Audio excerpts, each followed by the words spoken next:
Hi everyone, in this video I'll be showing you how to play along with Dance of the Downward Skip. We're going to revisit some notes that we've learned in the previous video and play along on your classical guitar. Dr. H here. If you're new to the channel, please be sure to subscribe, hit the like button, and ring the bell so you don't miss any new play along videos and tips I'll be sharing. Be sure to stick around till the end of the video and I'll answer some bonus questions about this play along. Let's begin. Again, in this video we're playing Dance of the Downward Skip, and so we're going to be playing D with our thumb, we'll be playing G and A with our index finger, and we will play B, C, and D with our middle finger. Our first metronome setting is going to be at 60 with the quarter note. 1, 2, ready, and...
Alright, our next metronome setting is going to be at 76.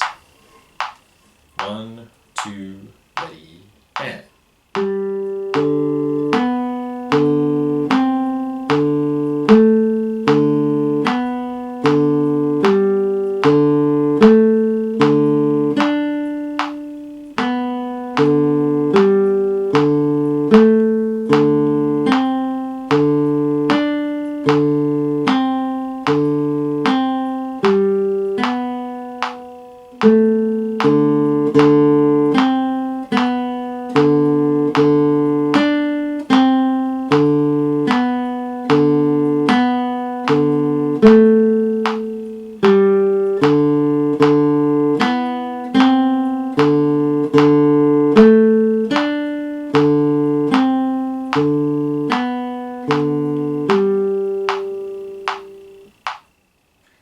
Now we're going to try it at 92 beats per minute.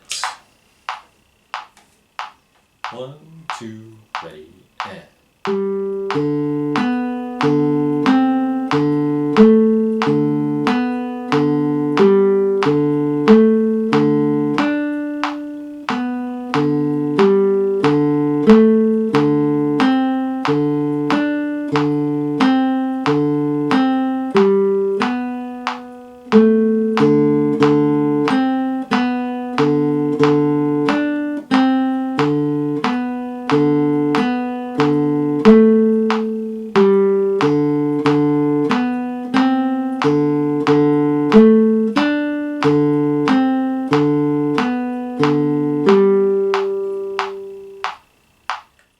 Alright, the final metronome speed that we're going to use is 1/16, and that's what's indicated on the music.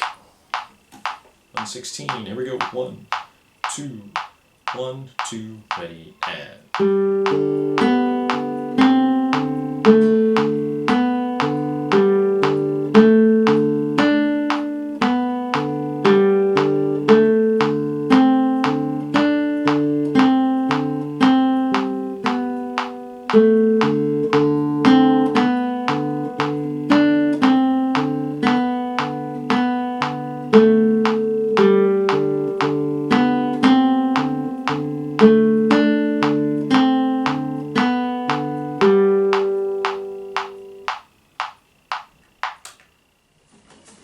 Alright, it's Q&A time. Like I mentioned in the beginning of the video, here's some questions that you might have about this play along.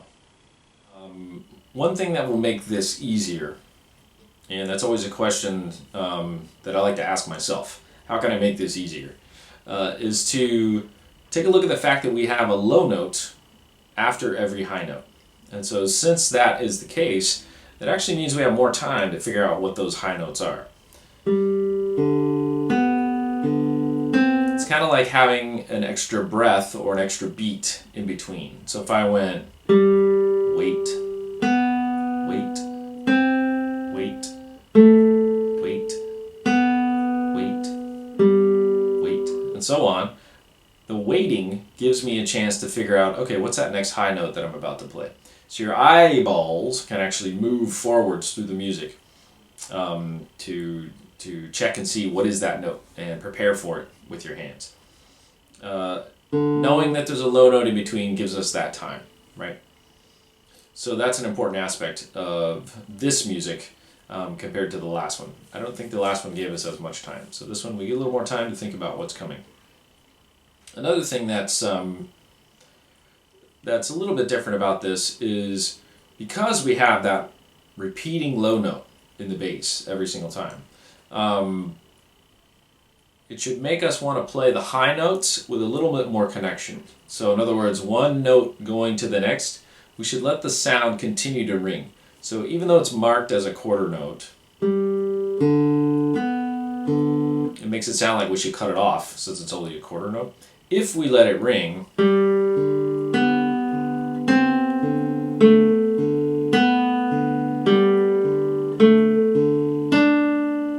then we get a little bit more of a melody that's connected, right, in the high voice. The low voice then, right, these low notes, they just become a sort of a backdrop, right, or a scene or scenery to the action that's taking place in the melody.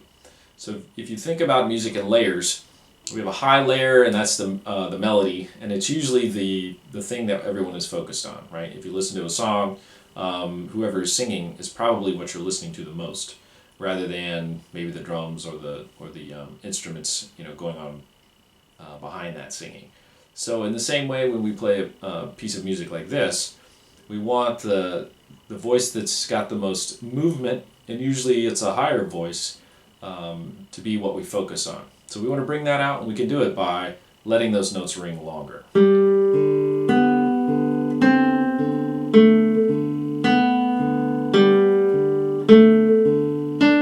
Right? And by the same token, we want to take the voice that's in the background, which is this D, and let that be maybe not as important. So we want to take it into the background a little bit more. Don't play it as loud. Let it sustain and sort of give that context for what the high voice is doing. So that's all for today's play along. I hope you can use this video to improve your playing. I try to answer questions in the comments, so be sure to ask there. If you'd like to get to the next level and support the channel, then consider subscribing to my lesson platform. That'll be listed in the description below. Thanks for watching, and I'll see you next time.